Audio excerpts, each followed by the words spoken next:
मुकेश सहनी ने नीतीश कुमार की खोल दी पर्चा।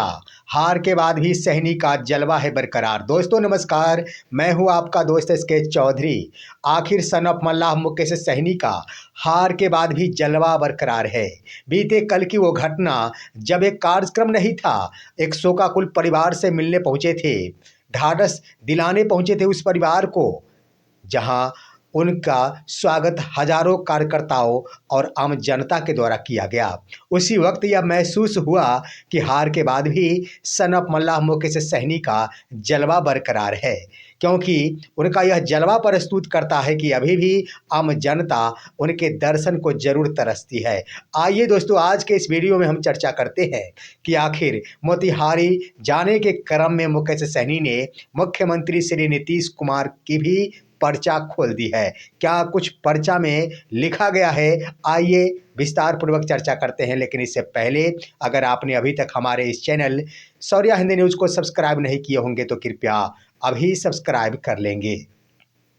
दोस्तों, सन ऑफ मल्लाह मुकेश सहनी का जलवा बरकरार है।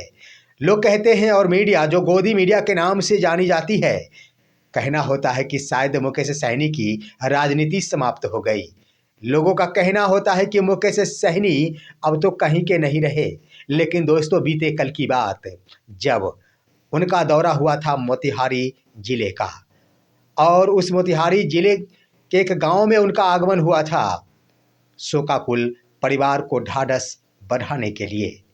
दोस्तों, कारण ये था कि मुकेश सहनी की पार्टी वीआईपी पार्टी के एक प्रखंड अध्यक्ष की हत्या कुछ दिनों पहले कर दी गई थी। लगभग 3 से 4 दिन पहले हत्या हुई थी।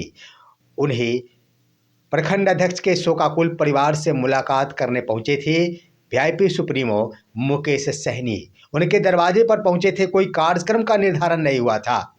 लेकिन दोस्तों, आप इस वीडियो में देख रहे होंगे, ज्यों ही मुकेश सहनी उस शोकाकुल परिवार के दरवाजे पर पहुंचे, हजारों की संख्या में आम जनता की भीड़ उमड़ पड़ी मुकेश सहनी का दर्शन के लिए।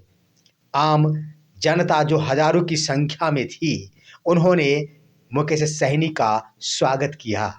तो जरा देखिए कि आखिर हार के बाद भी आम जनता किस तरह मुकेश सहनी के प्रति उदार की भावना, साथ ही साथ एक सम्मान की भावना को लेकर हजारों की संख्या में मौजूद हो जाते हैं।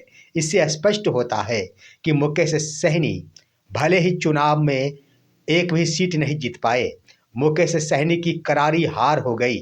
भले ही इसका कारण कुछ और है, या तो विश्लेषण के उपरांत अगर इसका विश्लेषण किया जाता है तो इसका मुख्य कारण आता है महागठबंधन के शीर्ष लीडर, समन्वय समिति के शीर्ष लीडर की रणनीति का।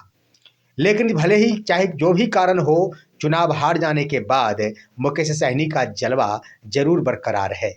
दोस्तों, वहाँ पर कई नेताओं के द्वारा उनका स्वागत भी भव्य तरीकों से किया गया। हालांकि उन्होंने प्रशासन के ऊपर बड़ा सवाल उठाया कि प्रशासन के कमी के कारण ही अराजकता फैल चुका है। साथ ही साथ थाना के ऊपर भी बड़ा सवाल उठाया। उन्होंने कहा कि हत्याएं करने के लिए तो लोग आजकल थाने को अपने अंदर कर लिए हैं, थाने को ठेका दे रखे हैं कुछ नहीं करने को लेकर। यानी प्रशासन के ऊपर बड़ा सवाल उठाते हुए उन्होंने बड़ा कटाक्ष वर्तमान सरकार के ऊपर कर डाली।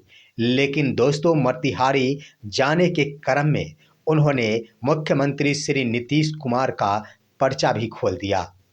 मुख्यमंत्री श्री नीतीश कुमार के लिए बड़ी बातें कह डाली उन्होंने।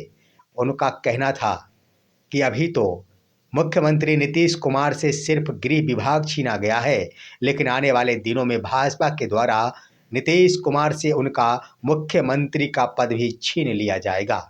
दोस्तों, यह खबर और यह बयान देते ही सुर्खियों में एक बार फिर से आ गए मुकेश सहनी। आखिर क्यों मुख्यमंत्री का पद छीन लिया जाएगा?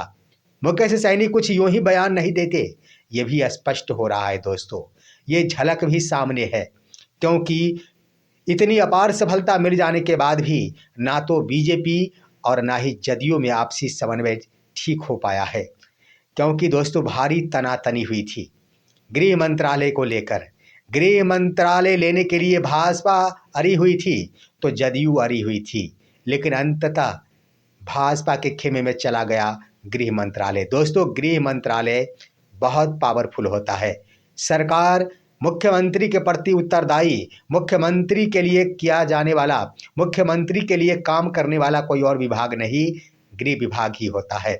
और जब गृह विभाग ही बीजेपी के खेमे में चला गया तो स्वाभाविक है कि नीतीश कुमार के पार्टी के ऊपर खतरा मंडराना शुरू हो गया। उनके मुख्यमंत्री पद के ऊपर खतरों का बादल मंडराना शुरू हो गया। वहीं पर दोस्तों, सिर्फ गृह मंत्रालय नहीं, बातें स्पीकर पद को लेकर भी है। सबसे बड़ी बात कि जदयू यानी नीतीश कुमार नहीं चाहते हैं कि स्पीकर का पद बीजेपी के खेमे में जाए, कदापि नहीं, क्योंकि स्पीकर का पद काफ़ी मायने रखता है। दोस्तों, काफ़ी मायने इसलिए रखता है कि जब भी दल बदल होता है, जब ही किसी अन्य पार्टी के विधायकों को तोड़ा जाता है, उस वक्त स्वीकृति प्रदान करने में महत्वपूर्ण भूमिका अदा करते हैं स्पीकर, चाहे वो लोकसभा के स्पीकर हो, चाहे वो विधानसभा के स्पीकर हो। यही कारण से नीतीश कुमार को इस बात का डर सता रहा है कि अगर स्पीकर भाजपा का हुआ तो कब किस पार्टी को तोड़कर भाजपा अपने खेमे में मिला लेगी, इसकी कोई गारंटी नहीं। इसलिए नीतीश कुमार चाहते हैं कि स्पीकर का पद जदयू के खेमे में ही जाए, ताकि जब कभी भी जदयू को भी तोड़ा जाए तो हमारा स्पीकर इसकी स्वीकृति नहीं देगा। लेकिन भाजपा आ रही हुई है। आपको मैं बता देना चाहूँगा जो लेटेस्ट खबर कि प्रोटेम स्पीकर का चुनाव हो गया। प्रोटेम स्पीकर का चुनाव हो गया है दोस्तों, और यहाँ पर नरेंद्र नारायण को प्रोटेम स्पीकर चुना गया है, जो जदयू के विधायक है। प्रोटेम स्पीकर का मतलब क्या होता है? यानी यह एक अस्थायी स्पीकर का पद है, जिनका काम सिर्फ व सिर्फ जीते हुए तमाम विधायकों को शपथ दिलाना होता है। शपथ दिलाने के बाद उसी दिन मुख्य जो स्पीकर होते हैं उसका चुनाव होता है, और उस स्पीकर के जो अस्थायी स्पीकर होते हैं उनका चुनाव होते ही प्रोटेम स्पीकर का पद स्वतः ही समाप्त हो जाता है। तो यहाँ पर प्रोटेम स्पीकर का चुनाव हो गया।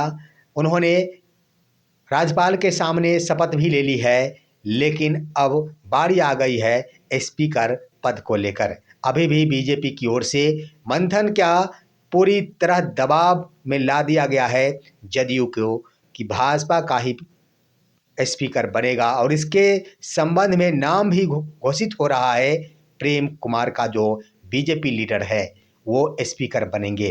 तो इस आधार पर स्पीकर जो ही बीजेपी कोटे का बना, कौन पार्टी कब टूट जाएगी इसकी कोई गारंटी नहीं। और सबसे बड़ी बात यह है कि सबसे पहले अगर पार्टी टूटने की शुरुआत होगी तो जदयू टूटने की। वहीं पर आप देखेंगे दोस्तों, एक बड़ी बात मैं बता देना चाहूँगा कि इन दिनों बीजेपी और जदयू के बीच में टकराहट जाती है, वह स्पीकर के पद को लेकर भी है। आपको मैं बता देना चाहूँगा कि ठीक से बन पा नहीं रहा है।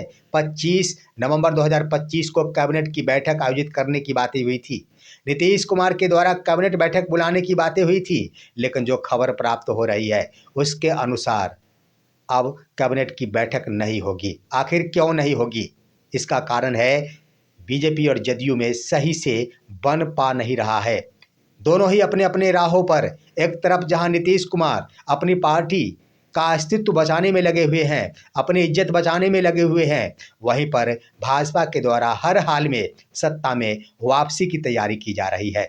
इन तमाम मुद्दों के आधार पर ही मुकेश सहनी के द्वारा नीतीश कुमार का पर्चा खोला गया, और उन्होंने मीडिया के सामने आकर बड़ी बातें कह डाली कि अभी तो गृह विभाग छीना गया है, आने वाले दिनों में नीतीश कुमार से मुख्यमंत्री का पद भी छीन लिया जाएगा। इसके साथ साथ उन्होंने देशवासियों से भी अपील की कि यहाँ पर समझने की ज़रूरत है, क्योंकि आम जनता का अधिकार, आम जनता का शासन समाप्ति की ओर है। उन्होंने कहा कि हमें जनता का शासन चाहिए, आम जनताओं को जनता का शासन चाहिए, ना कि पीएम मोदी का शासन चाहिए। यानी उन्होंने देश के आम नागरिकों से अपील कर डाली है कि सभी को जागृत होना होगा, क्योंकि लोकतंत्र समाप्ति के कगार पर है।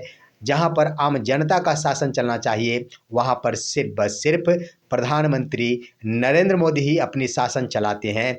और उन्होंने एक और बातें कह डाली कि भले ही बिहार में मुख्यमंत्री श्री नीतीश कुमार को बना दिया गया, लेकिन अभी भी शक्ति है प्रधानमंत्री नरेंद्र मोदी के हाथों में। दोस्तों, ये है आज की खबर। आप सभी हमारे इस वीडियो को लाइक कीजिए, अन्य दोस्तों के पास शेयर कीजिए और अब दीजिए अपने दोस्त को इजाजत। हम फिर मिलेंगे आपसे अगले वीडियो में। तब तक के लिए कहते हैं नमस्कार।